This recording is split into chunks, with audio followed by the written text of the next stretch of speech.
Good morning everyone. जैसा कि हमारा लेसन 2 कंप्लीट हो चुका है, आज हम लेसन 3 स्टार्ट करेंगे। हमारा लेसन जो 3 है वो है प्रोनाउन के बारे में, यानी कि सर्वनाम क्या होता है उसको हम पढ़ेंगे। तो read the following sentence carefully, निम्नलिखित वाक्यों को ध्यान से पढ़िए। यहाँ आपके लिखा हुआ है सोहन रीड्स सोहन बुक, सोहन ने सोहन की पुस्तक पढ़ी। और एक और सेंटेंस लिखा हुआ है यहाँ, Sohan reads his book, Sohan ने अपनी किताब या पुस्तक पढ़ी। तो हमने देखा in the first sentence the noun Sohan appears 2 times. हमने देखा कि पहले वाक्य में संज्ञा जो है यानी कि सोहन जो है 2 बार दिखाई देता है, यानी कि 2 बार लिखा हुआ है यहाँ पर सोहन। देयरफॉर इसलिए this sentence does not appear to be proper, इसलिए ये जो सेंटेंस है ये हमें उचित प्रतीत नहीं होता है, उचित नहीं लगता है। इन द सेकंड सेंटेंस दूसरे वाक्य में his has been written in place of Sohan, हमने देखा कि दूसरे वाक्य में हिज यानी कि उसका जो लिखा गया है वो सोहन के स्थान पर लिखा गया है। Therefore the word his A pronoun, इसलिए जो हिज लिखा हुआ है ये एक सर्वनाम है, उसका जो शब्द का अर्थ है वो एक सर्वनाम है। अब हम देखते हैं कि प्रोनाउन की डेफिनेशन क्या होती है, प्रोनाउन क्या होता है। तो डेफिनेशन दे रखी है यहाँ, a pronoun is a word use in place of a noun. Pronoun जो है वो एक यानी कि एक सर्वनाम जो है वो संज्ञा के स्थान पर प्रयोग किए जाने वाले शब्द है। प्रोनाउन क्या होता है कि संज्ञा के स्थान पर प्रयोग किए जाने वाले शब्दों को ही हम सर्वनाम कहते हैं। आगे बढ़ते हैं हम। यहाँ आपके दे रखा है काइंड्स ऑफ प्रोनाउन, यानी कि प्रोनाउन के प्रकार बता रखे हैं। There are mainly 8 kinds of pronoun, यानी कि प्रोनाउन जो है वो सामान्यतः या साधारणतः 8 प्रकार का होता है। प्रोनाउन जो है वो 8 टाइप्स के होते हैं। पहला है पर्सनल प्रोनाउन, सेकंड है रिफ्लेक्सिव प्रोनाउन, थर्ड है एम्फेटिक प्रोनाउन, फोर्थ है रिलेटिव प्रोनाउन, फिफ्थ है इंट्रोगेटिव प्रोनाउन, सिक्स है डेमोन्स्ट्रेटिव प्रोनाउन, 7 है इंडेफिनिट प्रोनाउन और 8 है डिस्ट्रीब्यूटिव प्रोनाउन। ये इसके प्रोनाउन के 8 टाइप्स है। आगे बढ़ते हैं। यहाँ नोट लग के एक बात लिखी हुई है, here we shall study only relative pronoun. यहाँ हम केवल रिलेटिव प्रोनाउन का ही अध्ययन करेंगे, यानी कि यहाँ पर हम संबंधवाचक सर्वनाम का ही अध्ययन करेंगे, संबंधवाचक सर्वनाम के बारे में ही पढ़ेंगे।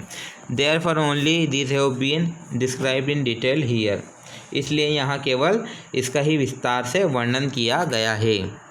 तो आगे बढ़ते हैं हम।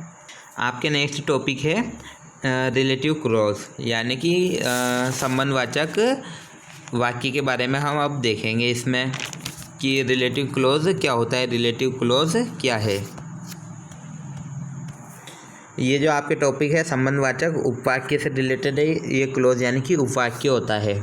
आगे बढ़ते हैं, हम देखते हैं कि relative clause is the clause which perform the work of an adjective in the sentence. जो रिलेटिव क्लॉज जो है ये उपवाक्य है जो वाक्य में एक विशेषण का कार्य करता है, वाक्य में ये एक विशेषण का कार्य करता रहता है। विच क्वालिफाइज ए नाउन और ए प्रोनाउन, जो हमें अर्थात नाउन या प्रोनाउन के बारे में बताता है, को मतलब ये नाउन और प्रोनाउन को उत्तीर्ण करता है। It tell something about its antecedents, यह हमें अपने पूरक के बारे में बताता है, यानी कि जो इसके पूरक होते हैं उसके बारे में बताता है। अब हम देखें कि क्लोज क्या होता है। तो क्लोज में 2 चीज़ रहती है, एक तो सब्जेक्ट रहता है प्लस वर्ब रहती है। क्लोज में 2 चीज़ें देखी जाती है कि जहाँ क्लोज सेंटेंस होगा उसमें सब्जेक्ट और वर्ब होगी तो वो क्लोज सेंटेंस बन जाएगा। और ये जो रिलेटिव क्लॉज होते हैं या यही आपके जो हैं रिलेटिव प्रोनाउंस होते हैं, जैसे कि हु, विच, डेट, वूम वगैरह ये जो वर्ड्स हैं ये रिलेटिव क्लॉज कहलाते हैं। ये 2 वाक्यों को जोड़ते हैं। इसमें जो पहला जो सेंटेंस होता है वो दूसरे पर निर्भर होता है और इसको हु, वूम, विच, डेट जैसे वर्ड से जोड़ा जाता है। तो आगे देखते हैं हम, यहाँ पर कुछ एग्जाम्पल दिए गए हैं इसके, उसे हम देखते हैं। इसका फर्स्ट एग्जाम्पल है, this is the camera which I have recently bot. यह कैमरा है जिसे मैंने हाल ही में ख़रीदा है।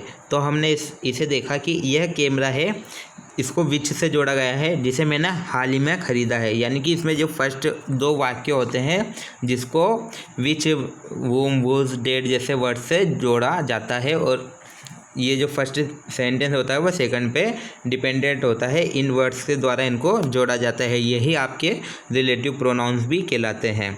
इसी तरह सेकंड एग्जांपल हमने देखा, you can buy the books that you need. आप अपनी ज़रूरत की किताबें खरीद सकते हैं। Third example, the boy whom you helped is very poor. आपने जिस लड़के की मदद आपने की है वह बहुत गरीब है। इसी तरह fourth example, the man who stole your purse has been arrested. आपका पर्स चुराने वाला व्यक्ति जो था उसको गिरफ़्तार कर लिया गया है। आपके पर्स चुराने वाले व्यक्ति को गिरफ़्तार कर लिया गया है। तो ये हमने इसके कुछ एग्जांपल देखे हैं रिलेटिव क्लोज के, कि किस टाइप से इसमें हम हु, वुज, डेट वगैरह इनका यूज़ करते हैं। उसके बाद आगे बढ़ते हैं हम।